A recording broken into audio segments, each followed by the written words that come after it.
네, 반갑습니다. 장교수의 내교육 TV 라디오 산책입니다.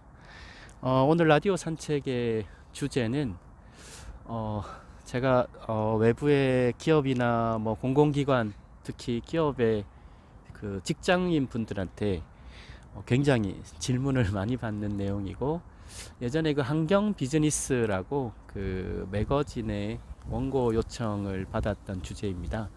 CEO들의 그 리더십, 그래서 좋은 의사결정을 하려면 어떻게 해야 됩니까?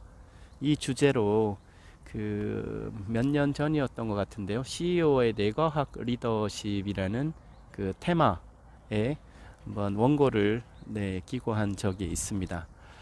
여러분, 의사결정, 좋은 의사결정, 좋은 선택이란 건 어떻게 하면 될까요? 직장 다니시는 분들, 또 뭐 일생이 선택의 연속이죠. 선택이 삶의 변화를 만드는 또 핵심 열쇠라고 해도 과언이 아닐 겁니다. 특히 이제 오늘 좋은 의사결정이라고 했으니까 조금 기업에 또 직장분들의 조금 초점을 맞춘다면, 음, 어떤 의사결정이 좋은 선택을 얘기하려고 하는 게 아닙니다. 뭐 흔히들 생각하는 게 뭐 두 가지 분류를 할 수 있겠죠. 머리에 든 게 엄청 많으면, 상당한 지식과 경험을 축적을 한 사람이라면, 즉 뇌라는 것을 정보를 입력받고 처리해서 출력하는 정보 처리 기관이라고도 할 수가 있는데요. 정보의 축적이 많다면 좋은 의사결정을 할 수 있는 걸까라고 생각하는 한 측면이 있을 것 같고요.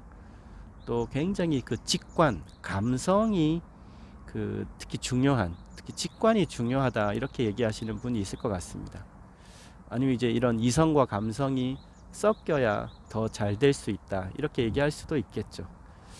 근데 제가 오늘 말씀드리고자 하는 좋은 의사결정이란 건 그 어느 누구도 많은 정보의 축적이 또 혹은 엄청난 뛰어난 직관이 좋은 의사결정을 만들 수 있다라고 100% 장담하기는 어렵죠.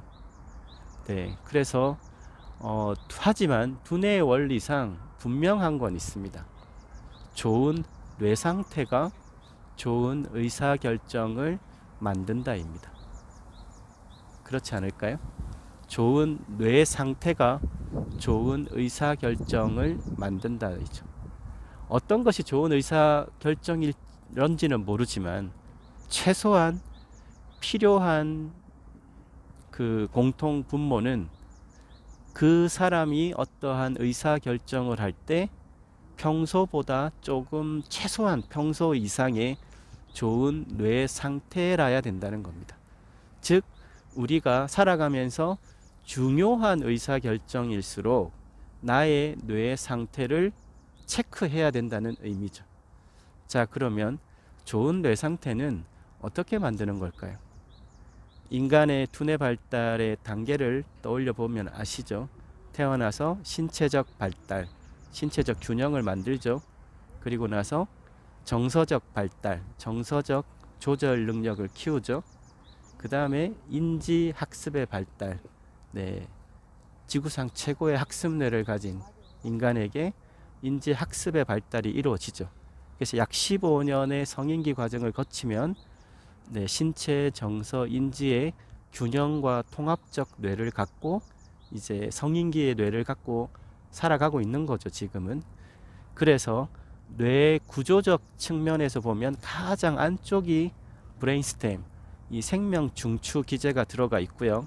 그 중간에 이제 복잡한 정서 기제 이 측면이 있고요. 바깥쪽이 우리가 네오콜텍스, 대뇌 피질을 중심으로 해서 특히 이제 시각과 청각을 중심으로 한 외부에서 들어오는 자극을 표상화하는, 뭐 혹자들은 그 바깥쪽 피질이 이제 제일 늦게 진화되어 있는 셈인데요. 그것 때문에 오늘날 문화와 예술을 꼽힐 수 있다, 인간은. 이렇게도 얘기합니다. 즉, 그 생명 기제는 안쪽으로 있는 거예요. 가장 중요하니까 그렇죠. 그 다음에 우리가 인간을 인간답게 만들었다고 보이는 지적 사고, 뭐 추론, 논리, 언어 이런 것들은 바깥쪽 영역으로 나와 있죠. 그런데 영향력이 크다고 보는 것은 네, 오히려 안쪽이겠죠. 중요하니까 안에 있는 겁니다.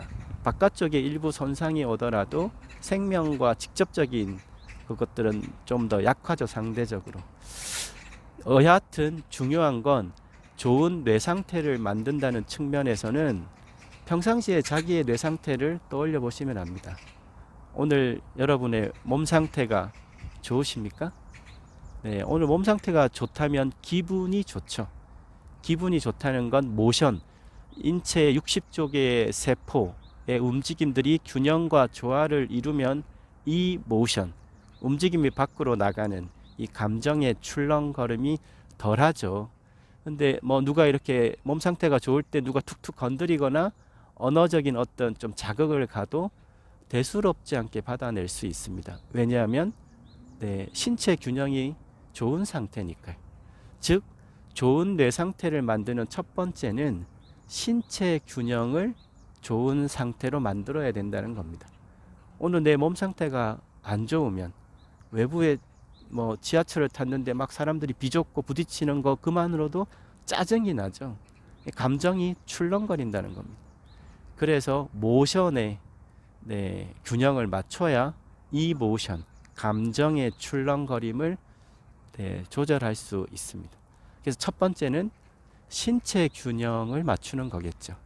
그래서 내가 오늘 아니면 근래에 아주 중요한 어떤 미팅이나 어떤 집안의 의사결정이 있다 이러면 네, 아니면 자기 인생의 어떤 중요한 시험이나 이런 게 있다면 첫 번째는 무조건 자신의 신체적인 균형을 평소보다 더 좋게 유지하는데 네, 집중을 해야 됩니다. 그 다음에 두 번째는 좀 더 뇌 바깥쪽 영역이죠. 감정의 상태를 체크하는 게 두 번째입니다. 감정이라는 건 편향성이 있죠. 플러스든 마이너스든 둘 다 네, 의사결정에 있어서는 둘 다 마이너스입니다.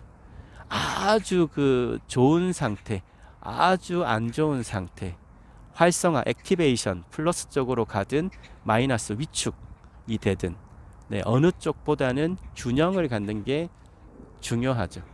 왜냐하면 그것이 좀 더 나은 의사결정에 도움이 되지 않겠습니까? 편향성이 없는 상태라야 되는 거죠. 즉 호르몬의 지나친 위축과 지나친 발현이 아니라 항상성이라고 늘 얘기하는 생명 기제가 지속적으로 어떤 최적의 상태를 유지할 수 있도록 하는 상태라야 감정의 편향성이 없겠죠. 그래서 두 번째 체크사항은 나의 감정의 상태를 네, 0점 상태로 맞추는 게 필요합니다. 그래서 내가 어떤 뭐 쉽게 얘기하면은 감정의 어떤 외부적 자극이나 충돌이나 이런 게 있을 때 화가 난 상태에서 아니면 굉장히 위축이 된 상태에서는 좋은 의사결정이 나올 수가 없죠. 근데 그것이 먼저는 신체 균형을 맞추고 감정의 균형을 맞추려는 것이 더 유리하다는 겁니다. 그 다음에 마지막으로 필요한 건 바깥쪽의 사고 피질, 의식에 대한 균형을 맞추는 거겠죠. 이것은 이제 어떻게 보면 가장 어려울 수 있는 부분입니다. 좋은 의사결정이 어떤 것인지는 모르겠지만 네, 어떤 편향된 의식을 갖지 않는 것이 네, 좋은 정보의 선택에 유리하겠죠. 이것은 명상의 어떤 훈련이 될 수도 있고요. 어떤 뭐 하나의 산책이 될 수도 있고요. 뭐 가능하면 구체적인 사물들이 눈에 보이지 않는 곳. 그래서 우리가 어떤 고민거리가 있을 때 책상 앞에서 뭔가를 하는 것보다는 우리가 어떤 옥상에 올라가서 추상적인 정보가 입력되는 환경들. 그럴 때 이제 뇌가 조금 확장됨을 느끼지 않습니까? 아니면은 좀 복잡한 생각들이 막 지끈지끈 올라올 때 한 20-30분 쭉 산책을 하고 나면 이런 정보들이 싹 가라앉는 느낌이 들 때가 있죠. 네. 그런 외부에서 들어오는 추상적인 정보가 유입되는 환경 속에 나를 노출시키거나 평상시에 너무나 반복적인 그런 일상의 환경에서 조금 다른 환경을 갖게 하거나 네, 그런 상태라야 아니면 명상을 하거나 묵상을 하거나 그런 상태라야 의식의 편향성을 좀 탈피할 수가 있습니다. 그래서 결론을 내린다면 좋은 의사결정을 위해서는 좋은 뇌 상태를 만드는 것이 필요하다.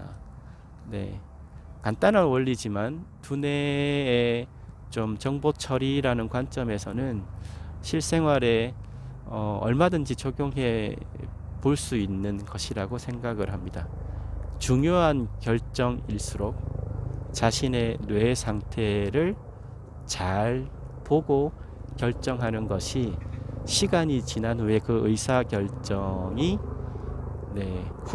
후회가 덜 없겠죠. 네, 바깥에서 이제 산책을 하면서 녹음을 하다 보니까 주변에 소음 아닌 소음들이 좀 있지만 이런 것도 잘 필터링을 하시면서 들어주시면 감사하겠습니다. 네, 장교수의 뇌교육 TV 라디오 산책 오늘 주제는 좋은 뇌 상태가 좋은 의사결정을 만든다 였습니다. 감사합니다.